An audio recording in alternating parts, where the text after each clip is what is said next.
Hey friend, please subscribe. 1 second for you. Big deal for me. It's strange how a single moment can change everything you thought you knew. You think you understand someone, trust them completely, and then, one day, you find out that trust was just a fragile illusion. My name is Eric, and I never expected to find myself in the middle of a storm like this. It all began when she went to that reunion. We'd been married for 6 years, and in those 6 years, I'd always known Sarah as someone who valued honesty. She was the kind of person who always wore her heart on her sleeve, up until that night. It wasn't even about her going to the reunion that set off the chain of events. She had told me about it weeks in advance, her 10-year college reunion. It seemed like a fun thing for her to do, reconnect with old friends. She seemed excited, and I was happy for her. But that night, something felt off. Maybe it was the way she mentioned it, a little too casually, as if she was already preparing for something she wasn't ready to admit. The night began like any other. I stayed home while she went out, my usual routine of reading and catching up on work emails. At first, it didn't feel strange at all. But then came the text at 11:15 p.m.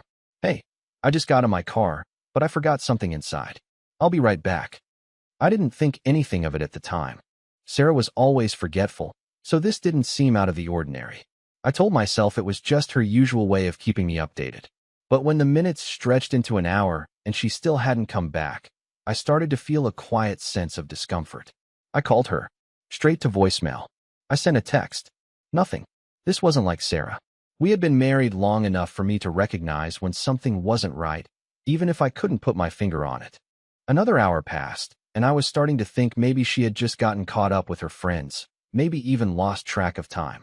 But the feeling in my chest was growing. She wasn't answering my calls. She wasn't responding to my texts. It was unlike her. Then it happened. At around 2:30 a.m., I received a phone call from her. My heart raced as I saw her name on the screen. I immediately answered, hoping everything was okay.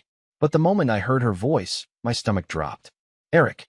I don't know how to say this. Her voice cracked slightly, and I could hear the faint sound of what seemed like heavy breathing in the background. I've been thinking about a lot of things, and I need to talk to you when I get home. There was a pause, a hesitation, like she was searching for the right words. But whatever it was, whatever was happening, it didn't sit right with me.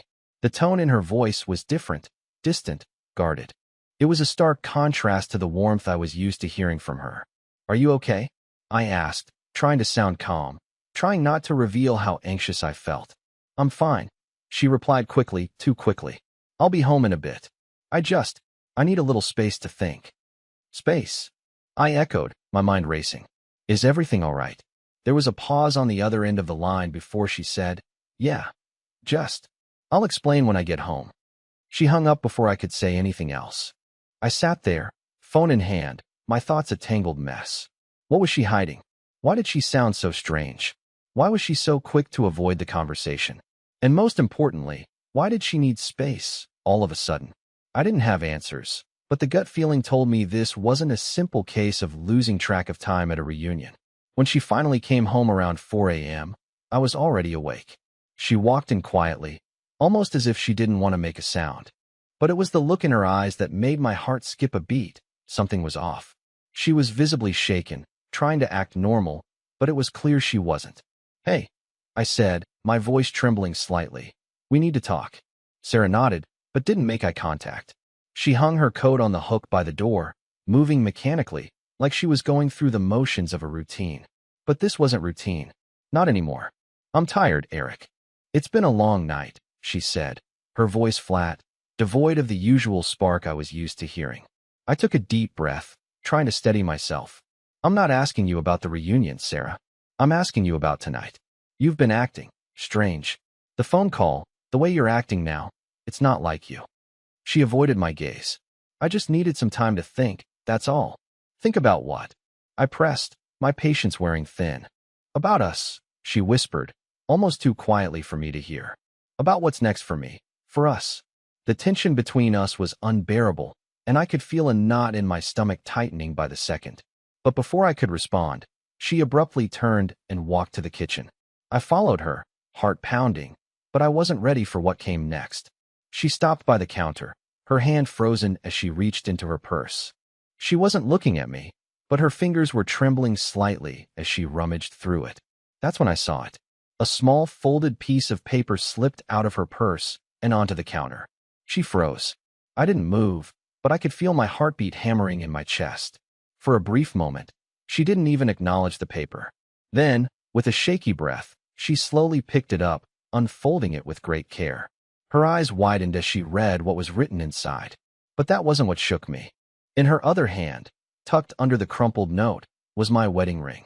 The ring I hadn't seen in days. And then, just like that, everything I had ever known about her seemed to collapse in on itself. She looked up at me, panic written across her face. "Where did you find that?" she asked, her voice suddenly trembling. The paper in her hand was no longer just paper. It was the beginning of an unraveling I could never have prepared for. I didn't know what to say. There she was, standing in front of me, holding my ring like it was some sort of incriminating evidence, and I had no idea how to react. My mind was racing. What was going on? Why did she have my ring? Why was she hiding it from me? "Sarah," I said, trying to keep my voice steady. "What is this? What's going on?" She hesitated, her eyes darting between the paper in her hand and my face, as if trying to figure out how much to tell me. The room felt suffocating, every second stretching into an eternity. I don't know what you think this means," she started, her voice trembling. "It's not what you think." I didn't buy it. The way she was acting, the nervousness, the confusion, it all pointed to something much deeper than just a misunderstanding. I could feel the weight of the moment pressing down on me, suffocating the air around us. "Then what is it, Sarah? Because this doesn't make any sense."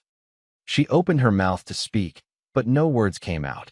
She was struggling, and for the first time in a long time, I saw something in her eyes that I couldn't ignore: fear.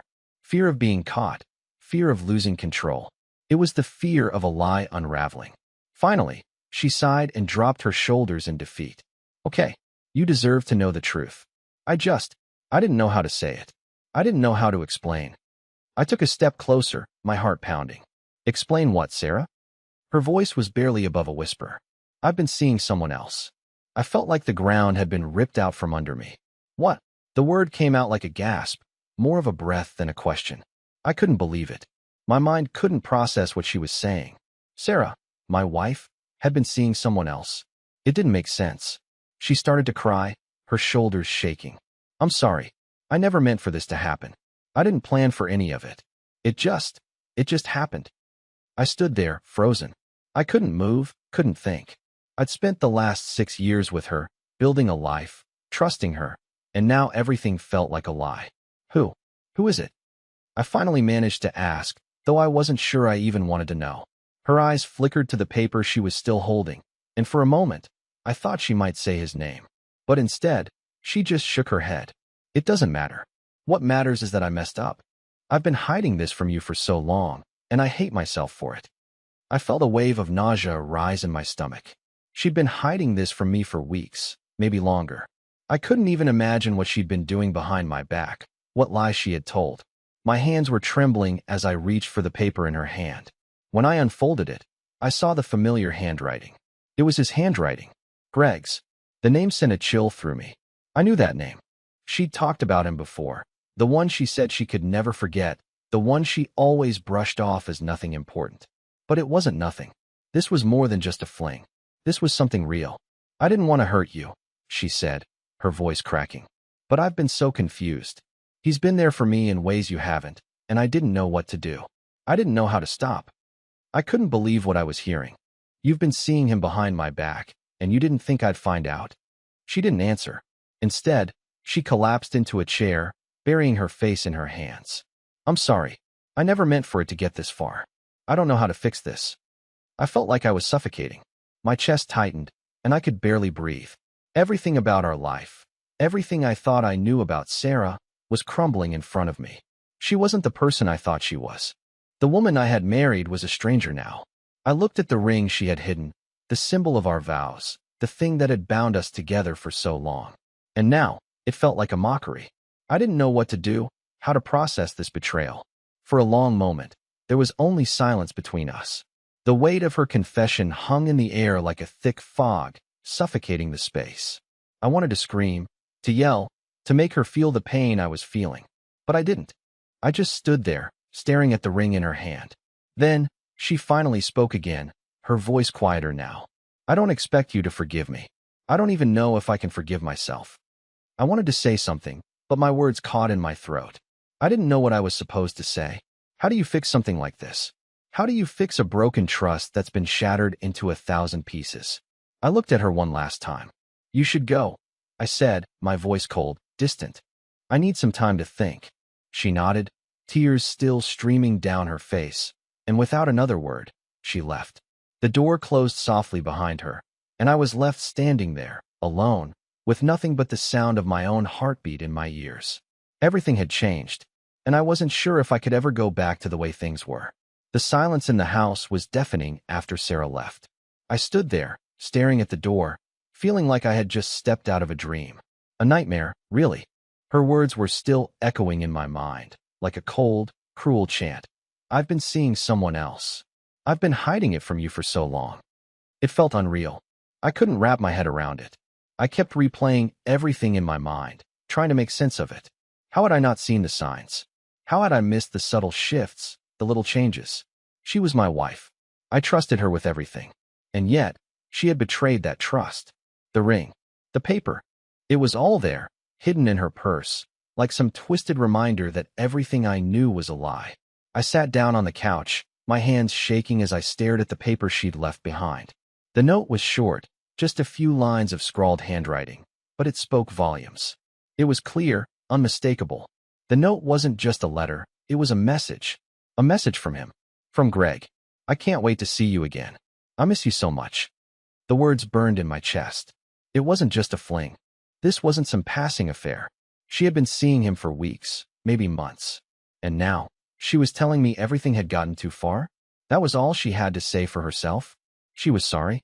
I gripped the paper tighter, my knuckles turning white.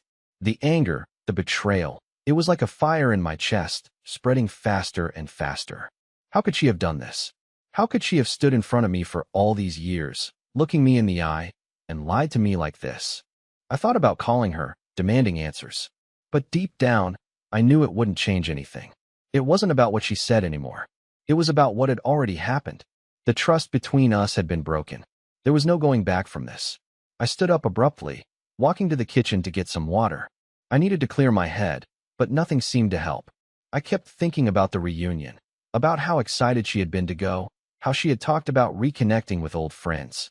I should have noticed something then. I should have known. I couldn't stop myself from thinking about Greg. Who was he? What did he have that I didn't? Why him? Why not me? I spent hours just sitting there, thinking. I couldn't sleep. I couldn't focus. The anger in me was still simmering, but something else started to creep in, doubt. Had she ever really loved me?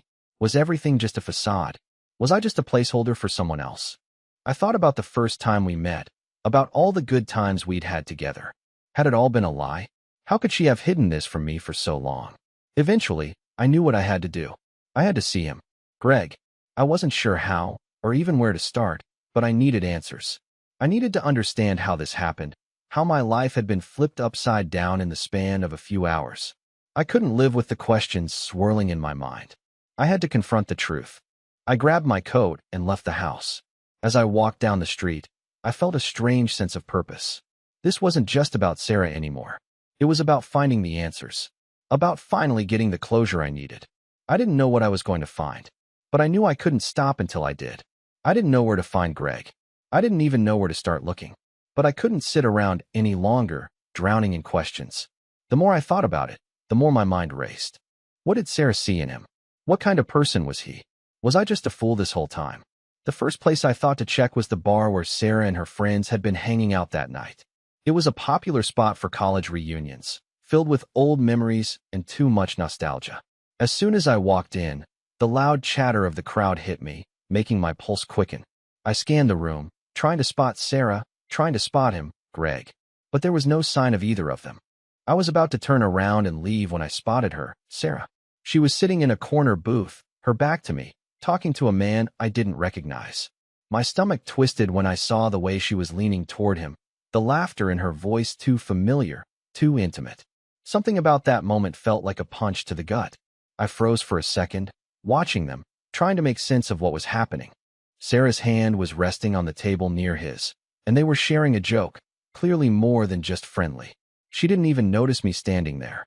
I had half a mind to walk up and confront her right there, to tear the veil of secrecy she had wrapped herself in. But something held me back. I wasn't ready for that. Not yet. I left the bar, but my mind wouldn't stop spinning. I couldn't stop thinking about what I had just seen. She wasn't just talking to him. She was with him. My blood boiled. I had to know everything. I spent the next few days trying to figure out where Greg might be. I asked around, talked to a few people who might know him, but nobody seemed to have any solid answers. It felt like everyone was either too busy or too scared to help. The more I dug, the more I realized just how deep this was. This wasn't a brief affair. It was something that had been going on for far too long. Then, one evening, I got a call. It was an unknown number, but something told me it was him. Eric Wright. The voice on the other end was calm, almost too calm. "This is Greg." I felt a surge of anger and confusion. I wasn't sure if I should feel relieved or furious, but I knew I had to play this carefully. "What do you want?" I asked, trying to keep my voice steady. "I think we need to talk. You deserve some answers." My heart skipped a beat. "I'm listening." There was a pause on the other end, a deep breath, and then he spoke again, his tone shifting slightly. "I never wanted to hurt you, man. But the thing is, Sarah and I, it just happened. We never meant for it to go this far." I gripped the phone tighter, trying to keep my emotions in check. "How long, Greg? How long has this been going on?" "Longer than you think," he admitted, his voice laced with guilt. "But I swear it wasn't planned. It wasn't intentional." I wanted to scream, to yell at him, but I couldn't find the words. My thoughts were a mess, but I was determined to get to the bottom of this. "Where are you? I need to see you." "You want to meet?" he asked, sounding almost surprised. "All right, but understand, I didn't want any of this. You can't just blame me for everything. Sarah made her choices, too." I felt a strange, unsettling calm wash over me. "I don't care about your excuses. I need to see you." We arranged to meet at a cafe near the outskirts of town, a place that felt neutral, like a battlefield waiting to happen. As soon as I hung up the phone, I felt that familiar tightness in my chest again. I didn't know what to expect, but I knew I had to face this. The cafe was empty when I arrived, save for a few people here and there. I spotted Greg immediately. He was sitting at a corner table, looking almost too relaxed for someone who had been involved in such a mess. I hesitated for a moment, then walked toward him. He looked up when I approached, his face unreadable. There was no apology in his eyes, no sign of regret. Just a man who knew exactly what he had done. "You must be Eric," he said, standing up. He wasn't tall, but there was something about him. An easy confidence, a self-assurance that made my blood boil. "Yeah," I said, my voice tight with tension. "Let's get this over with." He nodded, sitting back down without waiting for me to take a seat. "I'm not here to fight, man. I just think you should know the truth. Sarah, she's been struggling with this for a while. She's not the same person she was when you first met." I sat down across from him, feeling my pulse quicken. "What are you saying?" He leaned in slightly, his voice lowering. "She was never really happy with you, Eric. She's been in love with me for years. I didn't know how to handle it. I didn't want to hurt her, but I couldn't walk away either. And she couldn't. She couldn't let go of me, not really." I stared at him, unable to speak. His words hit me like a freight train, every one of them landing with painful accuracy. This wasn't just about an affair. This was about something deeper, something I couldn't even begin to understand. My wife, the woman I thought I knew, had been lying to me for years. I felt sick to my stomach. Greg's words hung in the air like a heavy fog. "She was never really happy with you." The weight of those words crashed into me, and for a moment, I felt paralyzed. How had I missed this? How had I been so blind? He leaned back in his chair, his eyes studying me, like he was waiting for a reaction. I wanted to shout, to throw something, to demand answers. But I just sat there, staring at him. The anger in me was starting to boil over, but there was something else too, something colder. A growing sense of disbelief. "She's been in love with you for years, huh?" I finally said, my voice thick with emotion. "But she didn't have the decency to tell me? To be honest with me?" Greg shifted in his seat, his fingers tapping lightly on his coffee cup. "It's not like that. I didn't want to hurt her either. But the truth is, she couldn't walk away. She couldn't let go of me. And when you're in love with someone like that, it changes things. You stop seeing the person you're supposed to be with the same way." I felt sick. His words weren't just painful, they were like a slap to the face. I had spent years with Sarah, years of my life thinking we were building something real, something solid. And now, here was Greg, sitting in front of me, acting like he held all the pieces to the puzzle I'd been trying to solve for weeks. I never wanted this to happen, Greg said, as if trying to justify it. But you deserve to know. You deserve to hear it from me before she tells you anything. I took a deep breath, trying to steady my nerves. And what now? You think telling me this changes anything? It's too late for that. Greg looked at me, and for the first time, I saw something other than confidence in his eyes. There was a flicker of guilt. I don't know what to tell you, man. I didn't want to get involved in this. But Sarah, she kept pulling me back. She never really stopped wanting me. The air between us grew thicker. My mind was racing. I wanted to scream, to hit something, but all I could do was sit there, staring at the man who had destroyed everything I thought I knew. You should talk to her, Greg said, as though he was offering some kind of solution. It's over now. I think you both need to face it. She can't keep running from this. I was beyond hearing his words. The thought of Sarah running back to him, of her hiding everything for so long, made my blood boil. But still, there was something else, something colder creeping into my mind. The realization that, somehow, I had been living in the shadow of this betrayal without knowing. I need to see her, I said, standing up abruptly. My hands were shaking, and my stomach twisted into knots. I couldn't wait any longer. This needed to end, and it needed to end now. Greg stood up too, a look of quiet understanding in his eyes. I'm not going to stop you, but I think you should be prepared for the truth. You've got a right to know, but it's going to hurt. I didn't care. Nothing mattered except getting answers, getting some kind of closure. I walked out of the cafe without saying another word. My mind was a blur, my thoughts tangled in a mess of anger, confusion, and hurt. I had to find Sarah. I had to face her. The drive back home was a blur. My mind was racing with questions, each one more painful than the last. Sarah's face, the way she had looked at me when she confessed, still haunted me. I've been seeing someone else. Her words echoed in my ears, over and over. I couldn't escape them, no matter how hard I tried. I had to see her. I had to confront her. I needed answers. By the time I pulled into the driveway, the sun had started to set, casting a dim glow over the house. I knew Sarah would be home soon. The thought of facing her made my stomach churn. What would I say? What would she say? Could we even go back after this? I waited inside, pacing the living room like a caged animal. My mind wouldn't stop spinning. I was stuck between rage and disbelief. The woman I had loved, the woman I thought I knew, had betrayed me. The thought of her with Greg, it felt like someone had ripped my heart out. I knew this moment was coming, but it didn't make it any easier. Then, I heard the door open. Sarah was home. I stood up immediately, my pulse racing. She came in quietly, her eyes meeting mine for only a split second before she looked away. The tension in the room was suffocating. Eric, she started, her voice shaking slightly. I know this is hard, but I need you to understand. Understand. I interrupted, my voice louder than I intended. I understand, Sarah. I understand that you've been lying to me for months. I understand that you've been seeing Greg behind my back, hiding it from me like I'm some fool. She winced, her face flushing with embarrassment. Please, just let me explain. I don't want an explanation. I snapped, unable to hold it in anymore. You've been seeing him, Sarah. You've been with him, and I didn't even know. You didn't think I deserved the truth? All this time, I thought we were building something together. But I was just the guy you were with while you waited for him. Her eyes filled with tears, but she didn't speak for a moment. The silence stretched between us, thick with hurt and betrayal. Eric, I never wanted to hurt you. I didn't know how to get out of it. I didn't know how to tell you the truth. I didn't want to lose you. I still don't. I felt a wave of anger wash over me. Lose me? Sarah, you've already lost me. Do you even realize what you've done? I trusted you. I gave you everything, and you've been with him the whole time. Her lips trembled. It wasn't like that. It wasn't about you. It was about me. I got lost, Eric. I didn't know who I was anymore. I couldn't stop thinking about him. And I was so scared that I'd ruin everything with you if I told you. I didn't want to lose you, and I didn't know what to do. I shook my head in disbelief. You think this is about me? You think I care about how you feel right now? You've destroyed everything.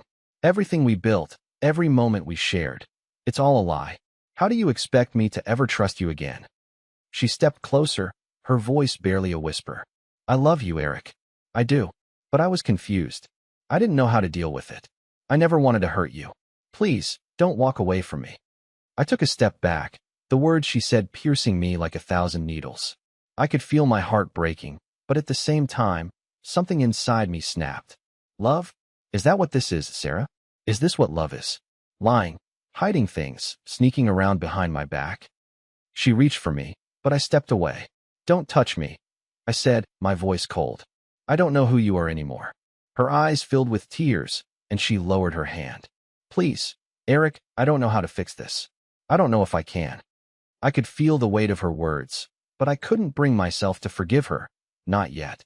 I don't know if I can fix this, Sarah. You've already crossed a line, and I'm not sure I can come back from it. She looked at me, her face pale, her shoulders slumped in defeat. I'm sorry. I never wanted this. I didn't know how to stop it. I didn't know how to fix myself, and now I've broken us. I turned away, unable to look at her anymore. The pain was unbearable, but I knew deep down that I couldn't go on like this. The trust was gone. The love I thought we had was broken. There was nothing left for me here. I need to go, I said quietly, walking toward the door. She didn't try to stop me. She didn't say anything. She just stood there, watching me leave, as if she knew there was nothing she could say to undo what had already been done. And just like that, everything changed. I left the house without looking back. The cool night air hit me as I stepped outside, but I barely felt it. My mind was numb, still processing everything Sarah had said, everything I had just learned. It felt like my world had been turned upside down. How did it all happen? How did I get here? The streetlights blurred as I walked aimlessly, my thoughts a jumbled mess. I needed space. I needed clarity. Everything felt suffocating. My heart ached with the betrayal, but at the same time, I felt this strange, hollow emptiness. The life I thought I had, the love I thought was real, was it all a lie? I stopped at a park nearby, the quiet streets offering no comfort. I sat on a bench, staring at the dark sky above, my breath coming in sharp bursts.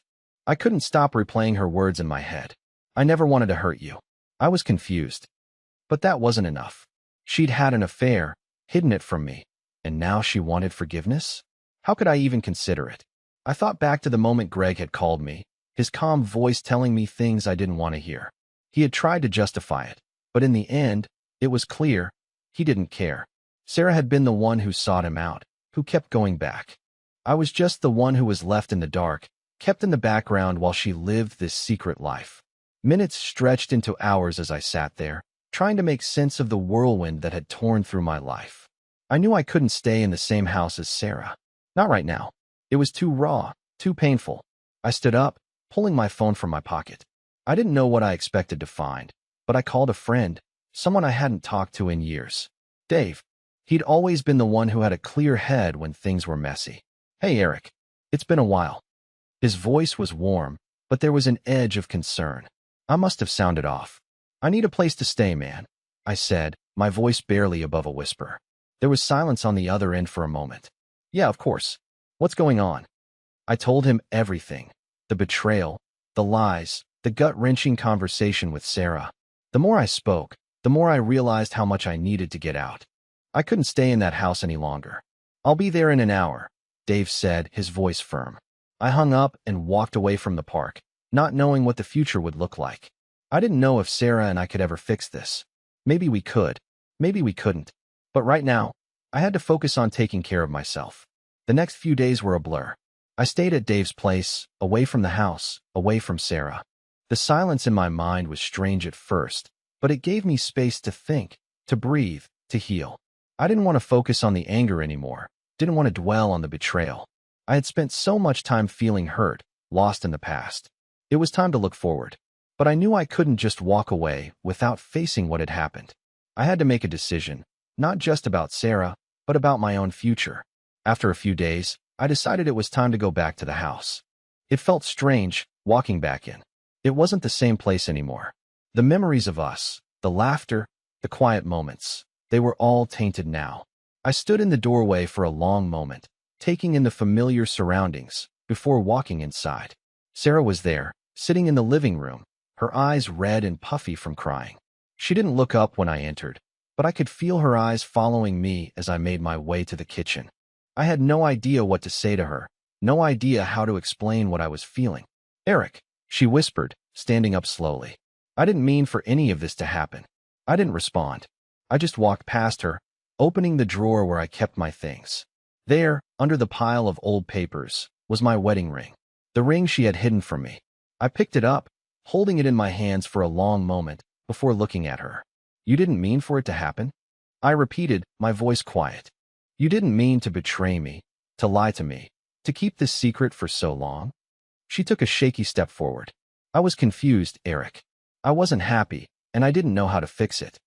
I took a deep breath, staring at the ring in my hand. "The truth is, Sarah, you didn't care enough to fix it. You chose him. And now, I have to choose myself." Her face crumpled, as if the weight of my words hit her all at once. "Please, Eric. I love you. I'll do anything to make it right." But it was too late. I wasn't angry anymore, but the love I had once felt for her had faded. I had spent so long trying to hold on to something that wasn't real, something she wasn't willing to fight for. "I can't do this," I said, my voice firm. "I can't be with someone who doesn't respect me, who doesn't respect our vows. I need to move on." She didn't say anything. She just stood there, silent, her face a mixture of guilt and regret. I left the house that night. For the first time in a long time, I felt free. I wasn't running away from the pain. I was finally choosing my own path. Weeks passed, and slowly, I started rebuilding my life. I focused on work, on friends, on things that made me feel whole again. The first few nights were the hardest. The emptiness of the house, the absence of her, was suffocating. But with time, it became easier. I found a new place, a new beginning. Then, one day, I got a call from a mutual friend. It wasn't the call I was expecting. "Hey, Eric," my friend said, voice laced with hesitation. "You won't believe what's been going on with Sarah. She's been with Greg for a while now, but guess what? He just broke it off with her." My stomach churned, but I couldn't help the small smile that tugged at my lips. "What happened?" "She found out he'd been seeing someone else while they were together," my friend continued. "I guess karma's a hell of a thing." A sense of satisfaction washed over me. I hadn't wished for anything bad to happen to Sarah, but this felt like justice. I knew she was going to be hurt, but maybe this was the wake-up call she needed. As for me, I had learned to move on. I had learned that I didn't need to hold on to someone who wasn't worthy of my trust or my love. And as the days went on, I realized I was better off without her. I wasn't bitter. I wasn't angry anymore. I was finally free. I looked back at my life, at everything that had happened, and I realized I wasn't just surviving anymore. I was thriving. The best part? I was starting to trust myself again. And that was all that mattered. Please like the video and share your thoughts in the comments. I read them all.